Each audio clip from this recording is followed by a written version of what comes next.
Hello boys and girls, today's lesson is a continuation of the last chapter, electrochemistry, and we will learn about electrolytic conductance today. Let us start with resistance. We already know that for a metallic conductor, say AV, R is a resistance, hence resistance is the obstruction to the path of current.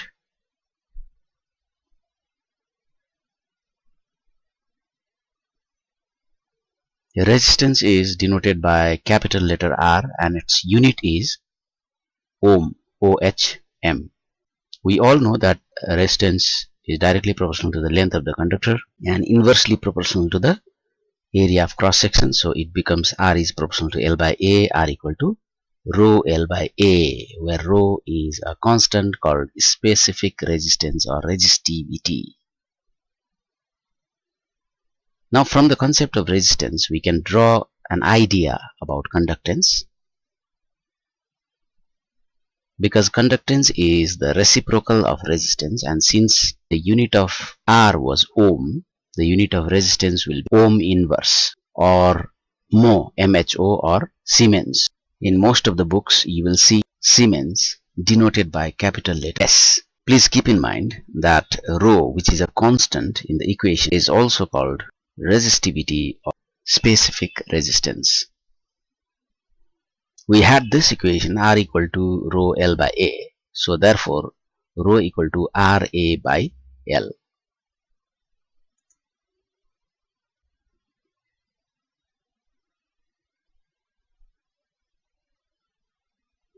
The unit of rho is ohm dot centimeter.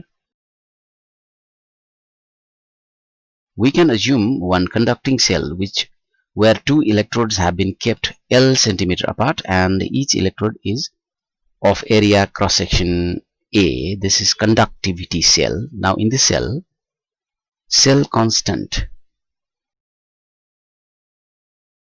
is equal to L by A, length divided by area. Unit of length is centimeter, unit of area is centimeter square, cancels centimeter inverse. Now let us define resistivity. Resistivity or specific resistance, which is represented by rho. You know rho equal to RA divided by L. From this equation we can deduce a definition of rho, RHO.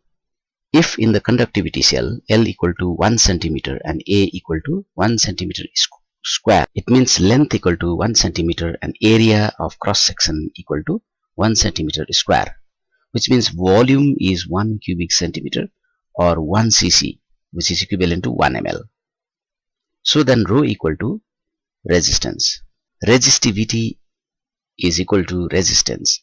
So we can define resistivity now, that resistivity of an electrolyte is resistance offered by all ions of electrolyte present in 1 ml or 1 cc of an electrolyte or solution. 1 ml of volume is to be considered. You must remember this.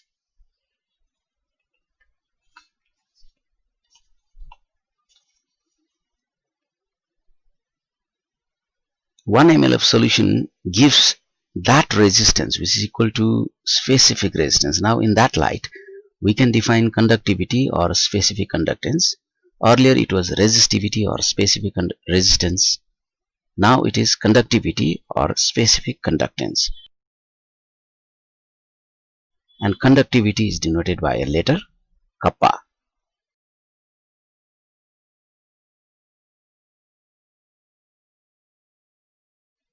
Conductivity is the reciprocal of resistance. Since resistivity is equal to RA divided by L, we can get this equation 1 by R and L by A. So therefore kappa equal to 1 by R, L by A. Reciprocal of resistance is conductance, so C denotes conductance. And L by A is a cell constant. So therefore we get one equation, specific conductance equal to conductance into cell constant. This formula is very important. K here is conductivity. So you can clearly see that there is a great difference between conductance and conductivity. You have to keep this difference in mind. These two are not same, they are different. Unit of conductivity is ohm inverse dot centimeter inverse or Siemens dot centimeter inverse. Always keep in mind that conductivity of an electrolyte depends on the concentration of the electrolyte.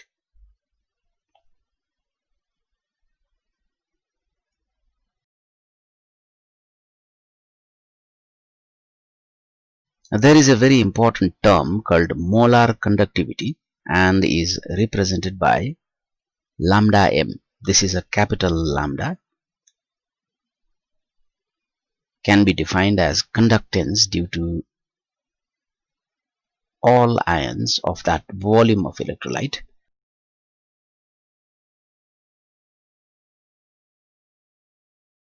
which contains 1 mole of electrolyte.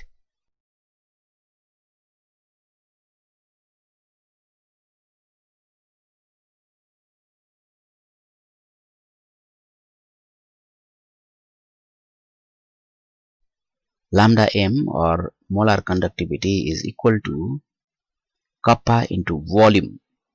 Since molar conductivity is concerned with volume, lambda m equal to K into any volume which contains 1 mole of electrolyte. Volume can be larger or smaller, but it should contain 1 mole of electrolyte. So the volume is not fixed, but the amount of electrolyte is fixed. Since we know that molar conductivity is equal to kappa into volume, any volume which contains 1 gram mole of any electrolyte, here, as you all know from the previous page, kappa equal to conductance into cell constant. Okay, we know that molarity is equal to number of moles divided by volume, and volume is obviously taken in liters. So m equal to n by v. We take n is equal to 1 because we are using 1 mole of electrolyte. This then becomes m equal to 1 by v. Now v equal to 1 by m. But if v is converted into ml, 1 m must be multiplied by 1000. Initially v was in liters, now it has been converted into milliliter. So this equation becomes K into 1000 divided by m. So this is the formula of molar conductivity, and we use it very frequently to solve numerical problems. Unit of molar conductivity.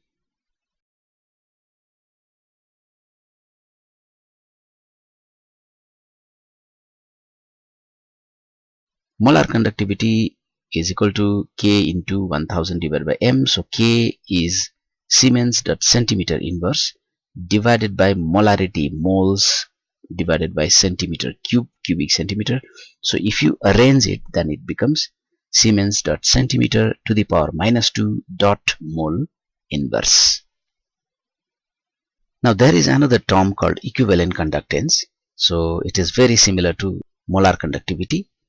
In molar conductivity, we considered 1 mole of electrolyte, but in this case, we will consider 1 gram equivalent of electrolyte. Now there is a difference. Earlier it was molecular weight or mole. Now it is equivalent weight or gram equivalent. This is denoted by lambda E. Everything is same except molarity and normality. In the similar manner, lambda E equal to K into 1000 divided by N. Now see N. Now this N, not M. And N represents normality, number of gram equivalent dissolved in 1 liter solution. Unit of equivalent conductivity is very similar to that of molar conductivity, but the only difference is that instead of mole inverse, there will be equivalent inverse. Now let us solve one numerical problem. This is the question.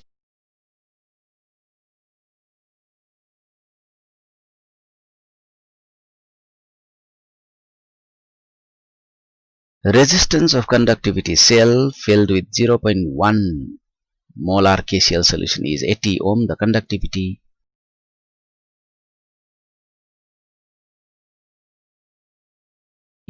cell has a cell constant of 1 centimeter inverse, find out molar conductance of the KCl solution.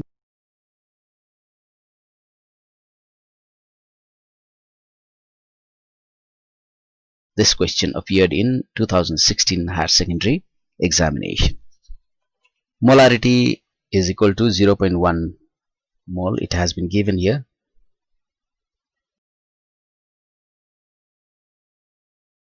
Resistance is 80 ohms.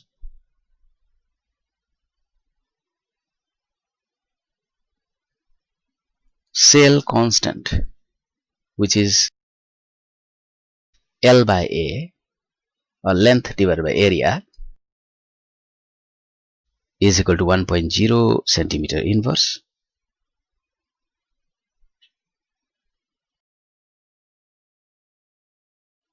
Now lambda m, molar conductivity, is equal to, we know that it is kappa into 1000 divided by capital M.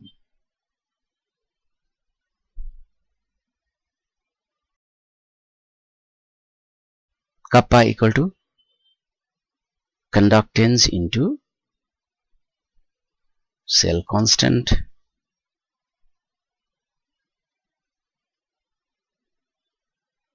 we have been given the value of resistance, so 1 by R, 1 by resistance, conductance is equal to 1 by resistance into cell constant, 1 by 80 into cell constant 1 by 80, and the requisite unit. Here 1 by 80 into 1000 divided by molarity 0.1.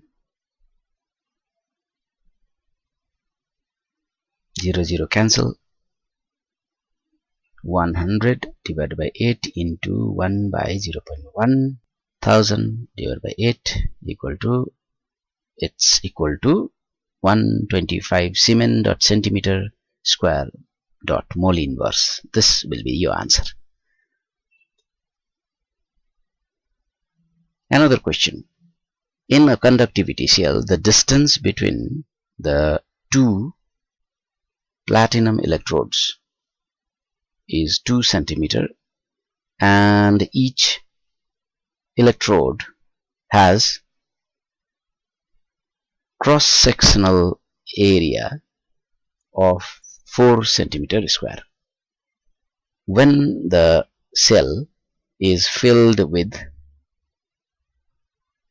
a 0.4 molar solution of an electrolyte, the resistance of the cell is 25 ohm.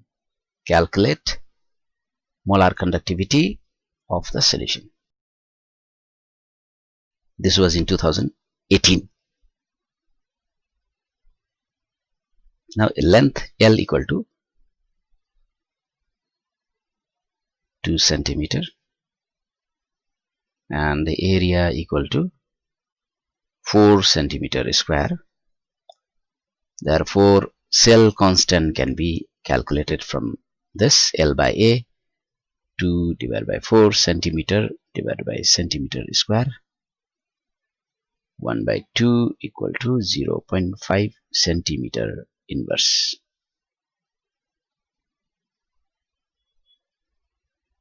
Conductivity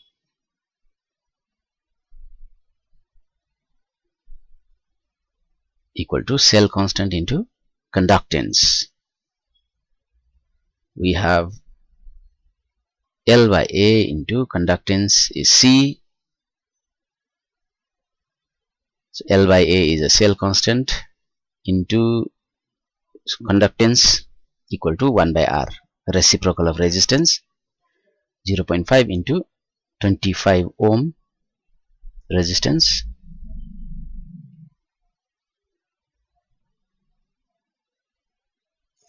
you multiply numerator and denominator both by 4, it will be easy for you. 2 by 100 equal to 0.02 Siemens dot centimeter inverse. Now lambda m, molar conductivity, equal to kappa into 1000 divided by m. We have calculated conductivity or kappa.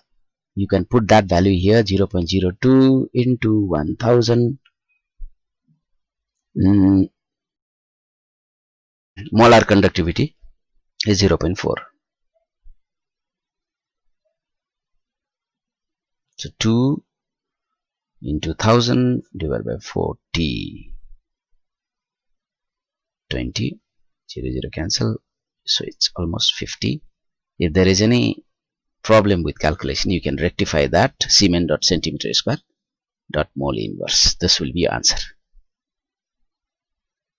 Now we have few terms which we like to repeat. Conductance, represented by C.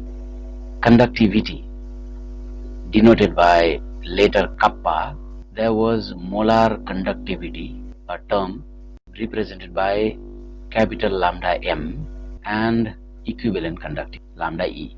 Now we'll see what happens when electrolyte is diluted, when water is added to electrolyte. What happens to all these properties? When dilution is increased, which means the volume of solution is increased, concentration decreases. Dilution increases, volume increases. In that case, concentration decreases, and hence conductance, which is mainly due to the production of ions, also increases. Volume increases, conductance increases. Dilution increases, conductance increases. Now, in case of weak electrolytes, if volume is increased, which means dilution is done, water is being added, weak electrolytes, they have very small degree of dissociation. They very rarely ionize in aqueous solution, but when water is added to it, its degree of dissociation gradually increases. More and more ions will be produced. Degree of dissociation, that is alpha, also increases when water is added. Remember, weak electrolytes, they partially undergo ionization, but when water is added, its ionization or degree of dissociation gradually increases, producing more and more ions, and more ions will lead to the increase in conductance, which means number of ions is increasing, conductance is also increasing, and it is mainly due to the increase in alpha or increase in degree of dissociation. But in case of strong electrolytes, which is fully ionized, its alpha is 100%. There is no further scope for any dissociation because everything has dissociated. So adding water does not increase its number of ions. In such case, when volume is increased, dilution is increased. In weak electrolytes, it was due to the increase in alpha, but for strong electrolytes, conductance is increasing, but not because of alpha. Remember, for both weak and strong electrolytes, conductance is increasing on dilution. When water is added, when dilution is increased, in both cases, conductance is increasing. But the reason for the increase is different. In case of weak electrolytes, it is due to alpha, but for strong electrolytes, it is due to lesser force of attraction between the ions. Now let us see what happens to conductivity or specific conductance kappa when dilution is done, when water is added. What happens to conductivity? Now surprisingly, conductivity or specific conductance decreases when volume is increased or dilution is done. Volume is increased means density of ions in a particular area. Specific conductance was concerned with 1 ml solution. So that particular volume where 1 centimeter, where 1 cubic centimeter of volume was taken into consideration. So when water is added, the ions will spread, therefore the number of ions within that volume will be less, and hence the specific conductance decreases due to lesser number of ions within that volume. Now let us see molar conductivity or equivalent conductivity when dilution is done. What happens to them? Both of them increase on dilution. Let us see the formula. Molar conductivity equal to kappa into 1000 divided by m. When dilution is increased, as you know that kappa or conductivity decreases, the numerator decreases. Numerator in this equation goes down. At the same time, molarity also decreases on dilution. Molarity and normality, they are concentration. So concentration also decreases on dilution. Numerator is decreasing, denominator is also decreasing. But overall, the molar conductivity, the delta M, is increasing, because decrease in normality and molarity is more than the decrease in conductivity. So numerator is also decreasing, decrease in denominator is more dominant. So therefore, overall, the molar conductivity or equivalent conductivity, they increase on dilution. Now there is a law called Cholera's law.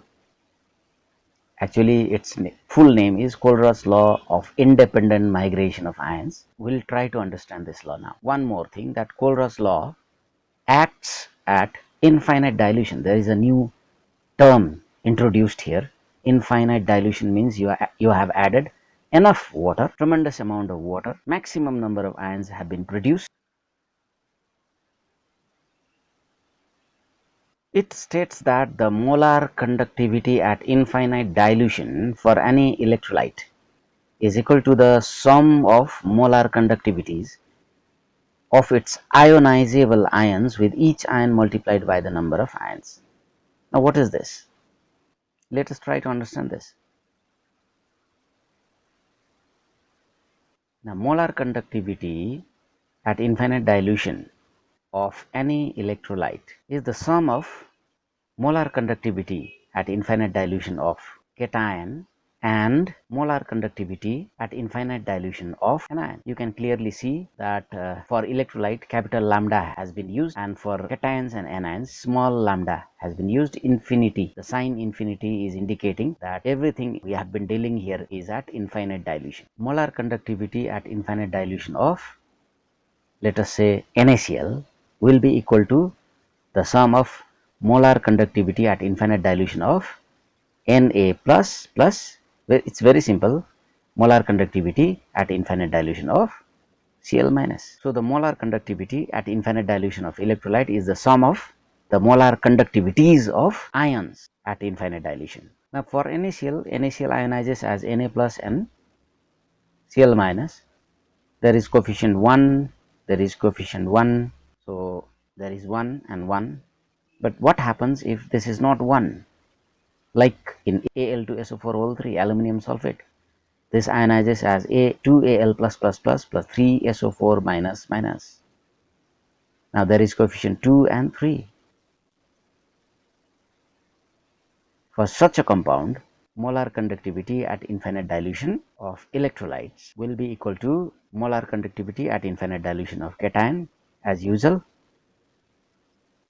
but with a coefficient gamma plus plus gamma minus molar conductivity at infinite dilution of anion. Now gamma plus and gamma minus, these are the coefficients. For aluminum sulfate, gamma plus is 2 and gamma minus is 3. Now this is a numerical problem based on Cholera's law. Find out the molar conductivity of NH4OH, ammonium hydroxide, at infinite dilution at 298 Kelvin. Given that molar conductivity at infinite dilution values for NH4Cl, NaCl and NaOH are 149, 126 and 248 Siemens centimeter square mole inverse respectively at 298 Kelvin. This is a question which appeared in HS 2015. You can see molar conductivity of NH4OH at infinite dilution is to be found out. and the values are given for NH4Cl, NaCl and NaOH. You have to subtract NaCl from NH4Cl to get rid of Cl minus, and the rest should be added to NaOH to get rid of Na. So manipulating the values of these three compounds, NH4Cl, NaCl and NaOH, you are to get the value of NH4OH. You can see here NH4Cl minus NaCl plus NaOH. Simple. By subtracting NaCl from NH4Cl and adding NaOH. So simply by calculating you can get the value. Thank you.